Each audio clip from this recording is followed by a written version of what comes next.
Okay, we're down to our final module for this lesson. Your first sale is just the start.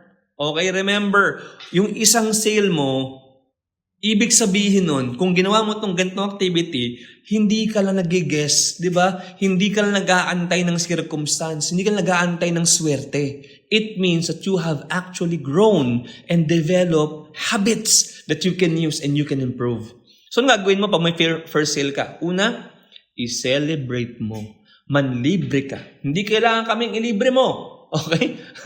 Pwedeng kami, pero kung talagang ayaw mo kami ilibre, walang problema. Ang importante, i-celebrate mo yung wins na yan. You can go out, you can eat out, enjoy it. Okay? Feel the reward. Napakalaking impact na nagre-reward ka sa mga habit na nagka-achieve ng success para sa'yo. Okay? Number 2, i-post mo ang sale. Pero, warning, huwag i-post ang mukha ni client. Ginto yan, kliyente mo yan. Pwede mong i-post na nakabenta ka and how great the experience was, how fulfilling it is. Just post it so that people would know that you are achieving a level of success. Hindi para magyabang. Ramdam mo sa post Habang ginagawa mo yung post, habang binabasa mo yung caption, ramdam mo kung nagyayabang. Huwag ka magmayabang. Okay? Huwag ka magmayabang. Just post it so that people would know that you are working hard.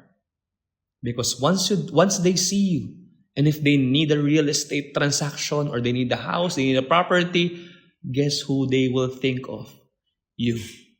Okay, and finally, pag nakabenta ka, learn from it. Learn from the rejections na nakuha mo bago mo makuha yung benta na yan. Learn from what you do. Ako, example lang, no? I remember a time wherein while understanding yung mga posts tsaka yung mga messages namin sa page namin, na-realize ko, when I was learning from it, from one of our sale, na-realize ko na one of the reasons why clients don't respond is that we respond after an hour. So ako personally, when I'm trying to contact my leads and friends, I make sure that if they reply within 3 minutes, i-replyan ko sila. Kasi napansin ko na pag nag-reply na sila, mas maganda yung transaction kapag mabilis ka mag-reply. So yun, I learned from the experience, from the success. Okay? And after you have closed the sale, pro tip, mag-ask ka ng referral dun sa nabentahan. Lalo na kung happy sila sa nakuha nila.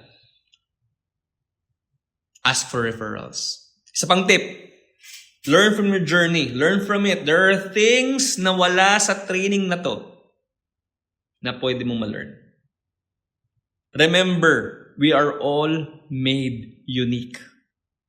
So there will be things that you will learn as your secret weapon, your secret sauce in sales na hindi ko pwedeng ituro sa inyo kasi kayo lang ang makaka-apply nun. Okay? Our journey here is to build habits, but I'm not saying that our habit is the only thing that works. You can get the habits that we have, improve on them, and be able to create an all-new system for you. Diba?